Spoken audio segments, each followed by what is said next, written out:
Yes, तो अब हमारी जो नेक्स्ट हेडिंग हमें देखनी है, नेक्स्ट हेडिंग है conservation of linear momentum. Conservation of linear momentum, ये वैसे क्लास 9th में भी हम लोगों ने पढ़ा था। कंजर्वेशन ऑफ लीनियर मोमेंटम, जिसमें हम लोग कहते थे कि अगर कोई ऑब्जेक्ट है, कोई बॉडी अगर है, उस पर अगर आप कोई फोर्स अप्लाई ना करें, कोई बाहर से अगर फोर्स अप्लाई नहीं करते हैं, तो उसका जो लीनियर मोमेंटम होता है, मोमेंटम आप जानते हैं product of mass and velocity, ठीक है ना, तो वो कांस्टेंट रहता है। अगर किसी बॉडी पे कोई एक्सटर्नल फोर्स ना लगाया जाए तो उसका लीनियर मोमेंटम हमेशा कांस्टेंट रहेगा।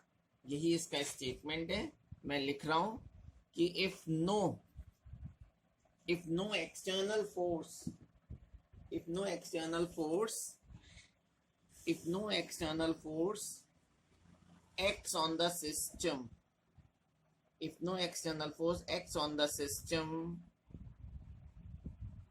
then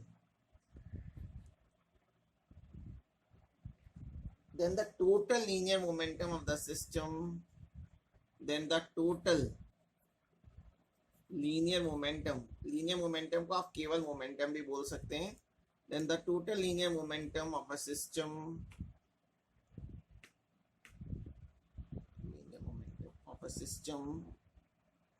always remains constant, always remains constant.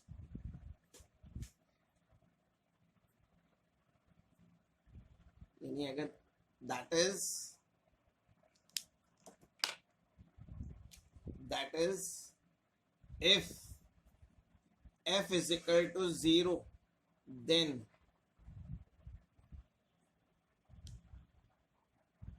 linear momentum p is constant. P is constant means product of mass and velocity is constant. अब इसको मुझे प्रूफ करके दिखाना है, इसका डेरिवेशन देखना है। बहुत छोटा सा प्रूफ है। अगर हम इसका प्रूफ देखेंगे तो न्यूटन सेकंड लॉ का स्टेटमेंट क्या है। हम लोग न्यूटन सेकंड लॉ आपने वेकेशन से पहले पढ़ा था। न्यूटन के तीनों लॉस पढ़े थे। जैसे फर्स्ट लॉ जो होता था वो लॉ ऑफ इनर्शिया था।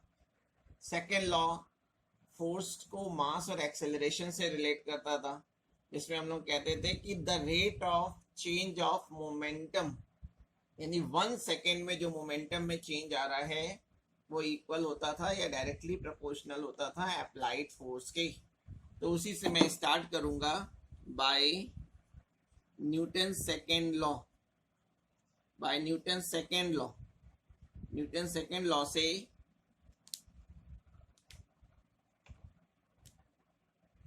the rate of change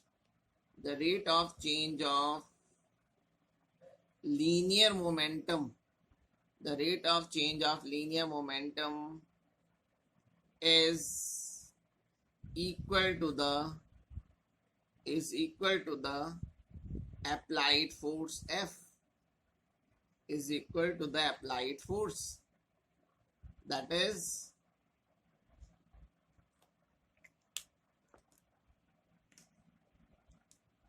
मैं इसको इस तरह से लिख सकता हूं कि F is equal to dp by dt,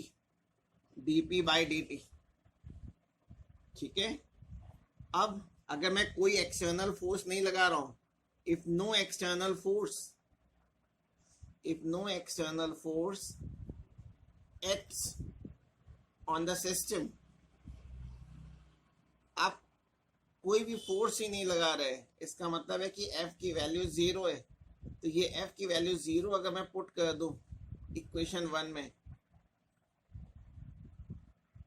put in equation 1, we get dp by dt is equal to 0, dp by dt is equal to 0, यानी डिफरेंशिएशन p का 0 है। और किसका डिफरेंशिएशन 0 होता है? अगर कोई टर्म कांस्टेंट हो, तो p अगर कांस्टेंट होगा तभी उसका डिफरेंशिएशन 0 होगा, यानी m into v is equal to constant. ये है law of conservation of momentum. पूरे सिस्टम का जो मोमेंटम होगा वो कांस्टेंट रहेगा। अब बच्चों हमें देखना है, इसके एप्लीकेशन देखने हैं। तो इसका जो फर्स्ट एप्लीकेशन है,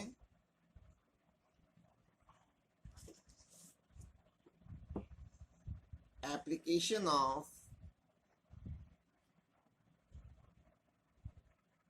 law of conservation of momentum, application of law of conservation of momentum.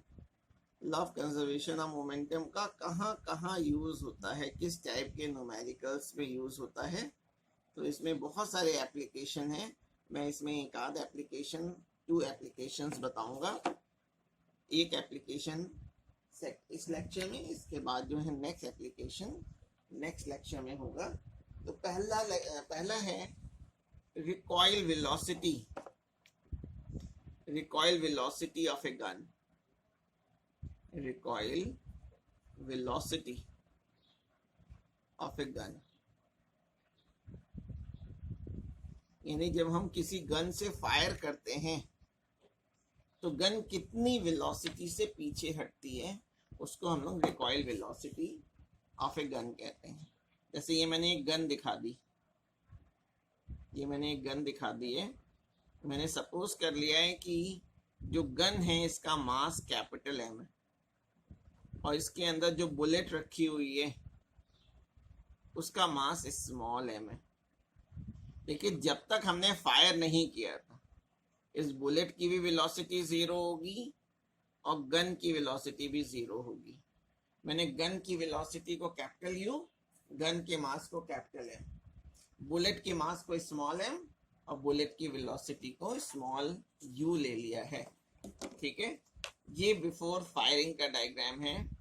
Before firing, अभी मैंने फायरिंग नहीं की है, बिफोर फायरिंग। लेकिन अगर जब फायर करेंगे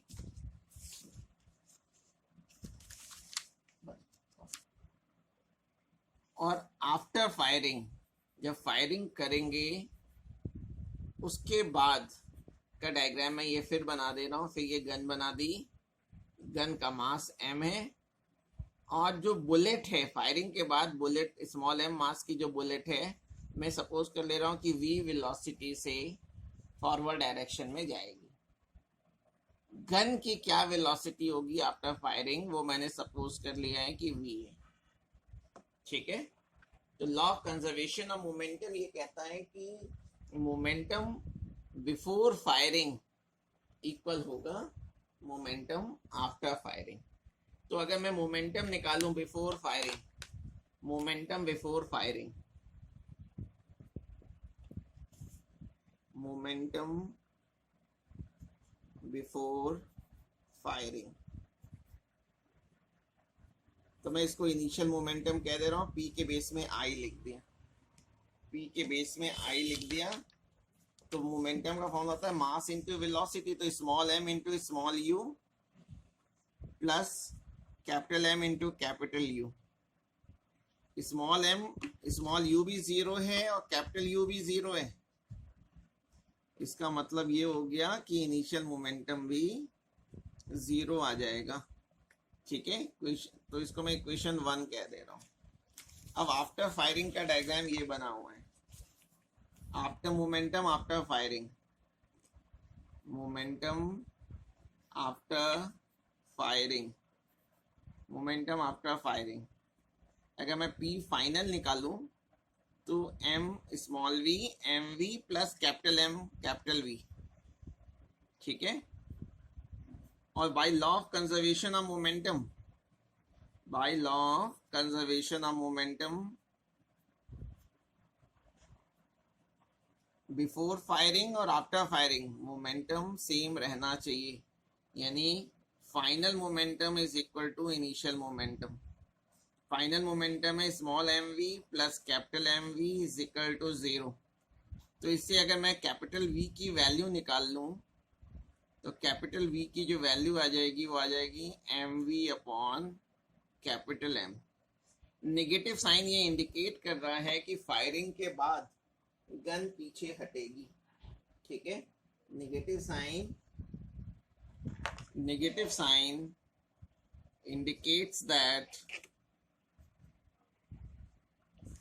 indicates that gun will move backward